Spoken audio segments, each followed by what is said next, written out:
kebesaran, kita taruh di sini ya, kemudian kita letakkan ini di sini, lanjut seperti yang tadi kita lakukan.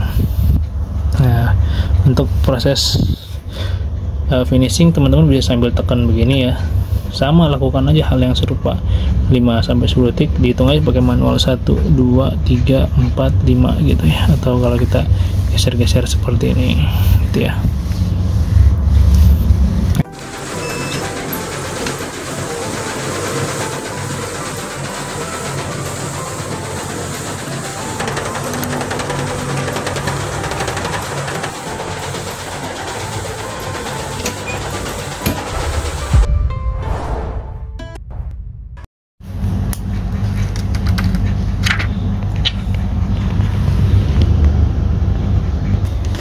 Ya, kali ini saya akan berbagi tips ke teman-teman sekalian. Saya akan berbagi tutorial cara mengerjakan cetakan sablon kaos ya dengan menggunakan setrika rumahan, biar enggak gagal atau terjadi kerusakan pada baju ya. Jadi yang teman-teman harus lakukan adalah menyiapkan dulu peralatan-peralatan yang diperlukan, yaitu pertama bajunya, pasti dong media yang akan kita cetak. Kalau teman-teman ada menggunakan media lain seperti bahan, potongan, terus apron, jaket, sweater, polo dan sejenisnya, ya silahkan disiapkan. Kemudian yang kedua adalah cetakannya. Cetakannya sudah kita siapkan, ini cetakan sudah kita gunting, ini printing DTF yang ready untuk di press langsung ya, jadi nggak perlu lagi kita gunting-guntingin. Ini mempercepat proses pengerjaannya nanti. Ini udah siap semuanya. Dan yang berikutnya adalah ketika ada setrika, pastikan setrika yang teman-teman gunakan itu memang berfungsi dengan baik dan nyala. Jangan sampai ntar udah ada semua tapi lupa dicolokin gitu ya. Misalnya kita lupa buat nyolokin ini ya, ternyata bukan kendala listrikanya, malah kita yang lupa untuk nyolokinnya. Oke, langsung aja. Kalau sudah semua lengkap, langsung kita mulai prosesnya, yaitu pertama mengatur posisi. Jadi untuk baju ini posisinya permintaan dari customer adalah di dada kiri ya. Nah, ini dada kiri, kemudian dan posisinya juga ada satu lagi di belakang. Kita sudah atur di sini jarak dari lengan sekitar 3 cm. Nah, patokan lengan biasa, patokan dada sablon itu biasanya ketiak ya, atau lengan sini. Nah, ini biasa tidak melewati garis ini. Kalau kita kasih tanda seperti penggaris ya, maka dia tidak akan melewati garis ini. Nah, ini kan masih jarak aman di atas tanda ini. Ketika kalau sudah melewati berarti terlalu turun. Dan biasanya jarak dari leher ke sablon itu sekitar 5 cm ya, atau saya menggunakan jari sebagai patokan, 3 jari, dan di sini 3-4 jari tergantung ukurannya. Kalau ukurannya kecil dia 3 jari, kemungkinan kalau ukuran besar bisa jadi 4 jari. Nah, itu fleksibel sih, disesuaikan atau kondisional dengan kebutuhan. Nah, selanjutnya adalah posisi sudah oke. Kemudian pastikan setrika yang kita akan gunakan teman-teman ini sudah panas. Nah, biasanya kita memutar indikator di sini kan ya, buat ngatur kan ya. Nah, ini kalau penuh full begini panas banget. Nah, ini kita kurangin lah, jangan overheat itu bisa langsung merusak printnya, cetakannya. Nah, ini kalau sudah kira-kira ini. Dan yang satu lagi yang perlu kalian siapkan adalah ini dia. Nah, ini yang teman-teman banyak lupakan. Jadi ini namanya kertas teflon atau kita bilang anti panas. Jadi dia memiliki warna coklat yang berlapis plastik, fungsinya untuk anti lengket ya, anti lengket daripada setrika. Walaupun di bagian setrika biasanya sudah ada anti panasnya ya, tapi alangkah baiknya kita gunakan pelapis tambahan supaya tidak langsung merusak sablon sehingga menjadikan media atau baju yang kita sablon itu rusak. Ini seperti yang ada di mesin press yang biasa kami gunakan. Nah, ini kain teflon yang kami gunakan di mesin press sablon kami. Nah, kebetulan kita punya tutorial untuk mengerjakan pakai setrika, jadinya kita gunakan seperti ini. Sebenarnya bisa tanpa kain teflon ini, cuma teman-teman harus mengatur suhunya dengan benar, karena kalau memang tidak hati-hati resiko yang terjadi adalah kerusakan pada baju. Kenapa? Karena ini plastik ya, ini kan bahannya dari plastik. Ini saya ambil, ini kalau sudah dicopot dia bisa meleleh. Kalau misalkan teman-teman mau buktikan, di sini bisa kita lihat di sini. Misalnya ya, kita kasih paling tinggi nih, suhu yang paling tinggi ya. Kemudian kita letakkan di sini, kita lihat nanti apa yang akan terjadi kalau ini kita biarkan di sini. Kita taruh di sini deh, sini ya, biar teman-teman lihat sendiri nanti apa jadinya kalau seandainya ini kita gosok di atas permukaan kain. Nah, biasanya kalau ini nggak ada tintanya, dia hanya lama-kelamaan meleleh. Ya, ini sudah cukup ya. Panas ya. Kalau tinta seperti ini, dia sudah mulai terjadi kerut ya. Nah, kerut tuh ya. Ini kalau memang kita langsung ke media ini, itu sangat banget beresiko ya. Jadi jangan sampai gara-gara kita lihat, teman-teman bisa lihat sendiri ini yang terjadi sebenarnya. Yang harusnya ini dihindari adalah hal seperti ini. Ini nempel kan. Nah, ini plastik. Kalau kita overheat, maka yang terjadi adalah seperti ini. Ini kan nggak mau kan teman-teman terjadi seperti ini. Makanya saya sarankan untuk menggunakan kain teflon. Nah, coba lihat, kalau seandainya ini hanya pet filmnya saja yang kita tempel di sini, walaupun di setrika sudah ada anti teflonnya atau anti panasnya, tetap saja kita cari aman, tidak mau ngambil resiko yang terlalu besar. Kalau ini misalkan tersablon di bagian baju gitu ya, otomatis dia akan rusak.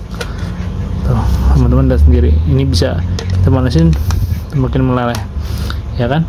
Nah, makanya jangan sampai ini terjadi pada teman-teman. Makanya saya akan berbagi tips supaya teman-teman tidak mengalami hal serupa gitu ya. Oke, lanjut.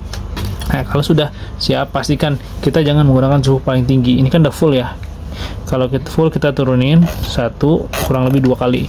Nah, untuk meringankan panas, dan nggak langsung dipakai, diamkan dulu kurang lebih 10 detik biar dia menyesuaikan. Jadi setrika itu mempunyai pengatur suhu yang memang otomatis, tapi kalau kita udah putar nggak langsung tiba-tiba turun, dia butuh proses dari suhu misalkan 100, lebih dari 100 derajat gitu ya, turun lama-lama 95, 94, 90 dan seterusnya. Nah, kalau sudah, boleh teman-teman gunakan.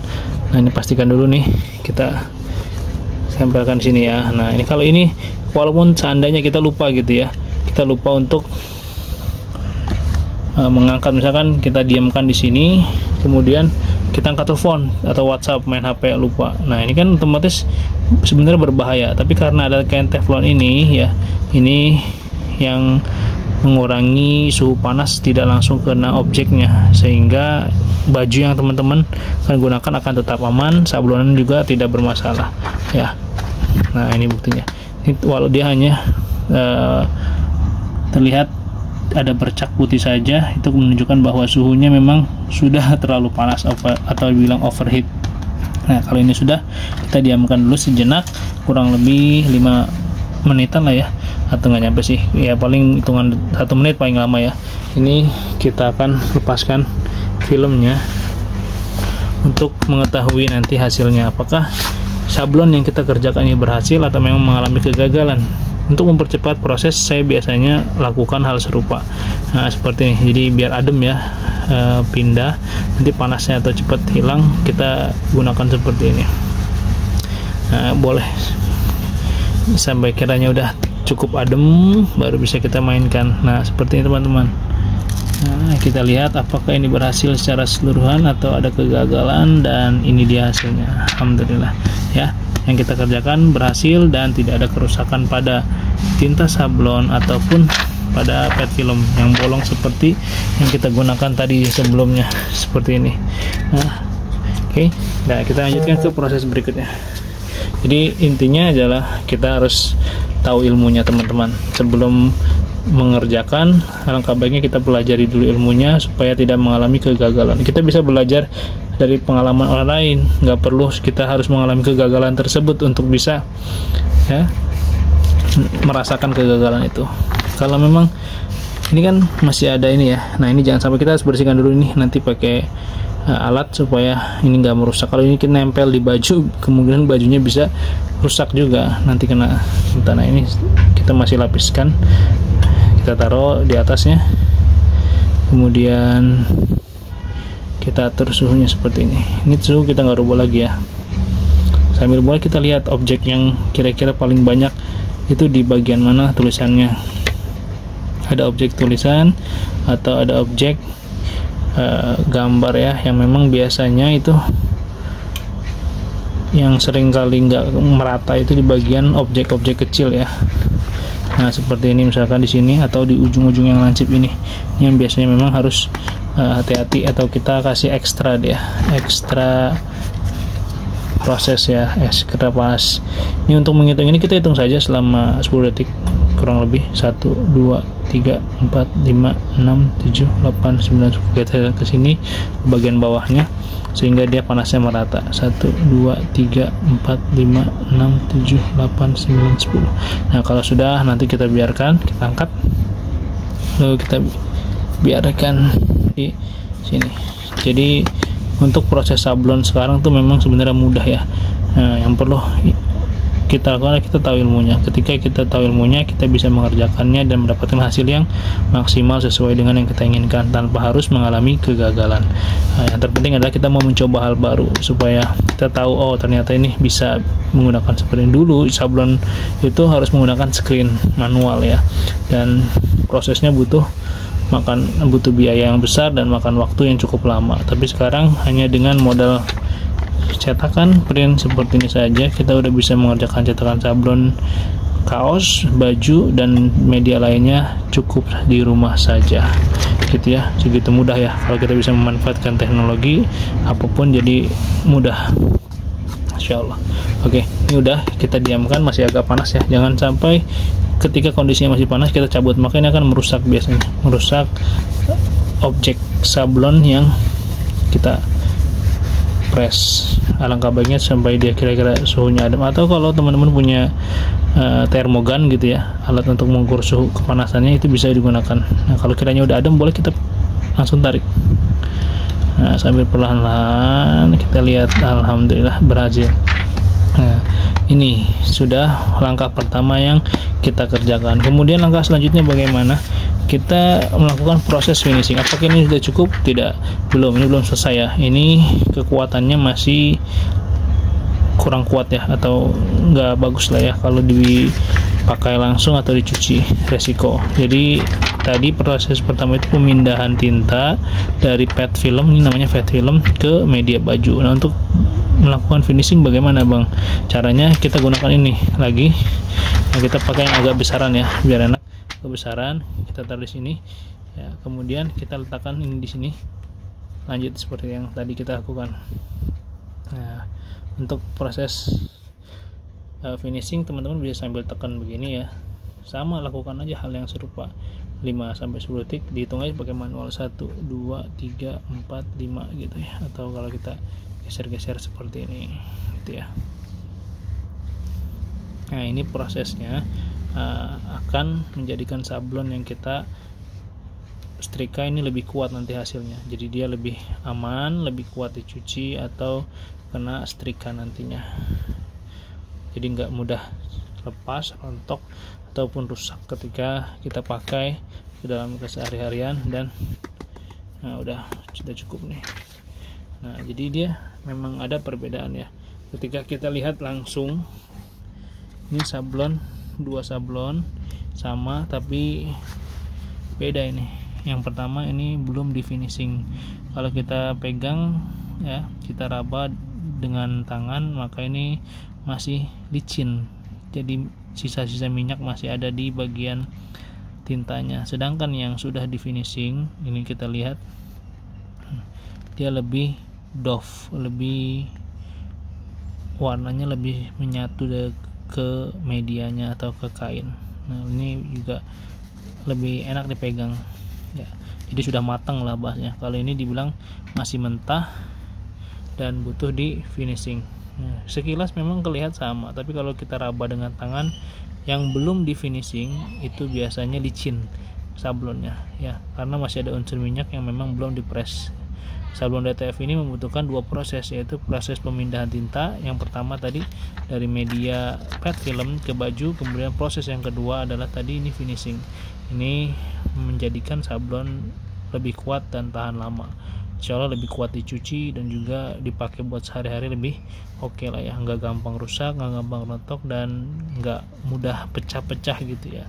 Nah, saran saya ke teman-teman yang berusaha di bidang sablon ini, yang penting adalah di bagian finishingnya yang harus ditekankan, yang perlu ditingkatkan. Jadi proses pertama mungkin kita nggak terlalu maksimal gitu, tapi usahakanlah untuk melakukan proses finishing dengan maksimal, karena itu yang akan menentukan hasil daripada sablon yang kita kerjakan. Kira-kira seperti itu ya. Nah, ini detailnya juga bisa lihat sendiri ya, warnanya dapat. Jadi untuk sablon DTF ini ya teman-teman nggak perlu khawatir lagi colorful warna. Ini mungkin lebih dari 5 warna. Ada warna biru, putih, hitam, merah, kemudian ada hijau, gradasi dan sebagainya. Ini nggak perlu repot, hanya menggunakan satu cetakan saja seperti ini udah bisa menjadikan cetakan sablon di baju seperti ini ya. Kiranya seperti itu tipsnya, silahkan dicoba di rumah. Kalau ada pertanyaan atau seputar yang ada kaitan dengan sablon DTF ya, silahkan tulis di kolom komentar. Jika kalian suka, klik tombol subscribe dan terus dukung channel kami untuk bisa menghadirkan video yang bermanfaat dan terbaru lainnya. Terima kasih sudah nonton video ini, sampai jumpa. Wassalamualaikum warahmatullahi wabarakatuh.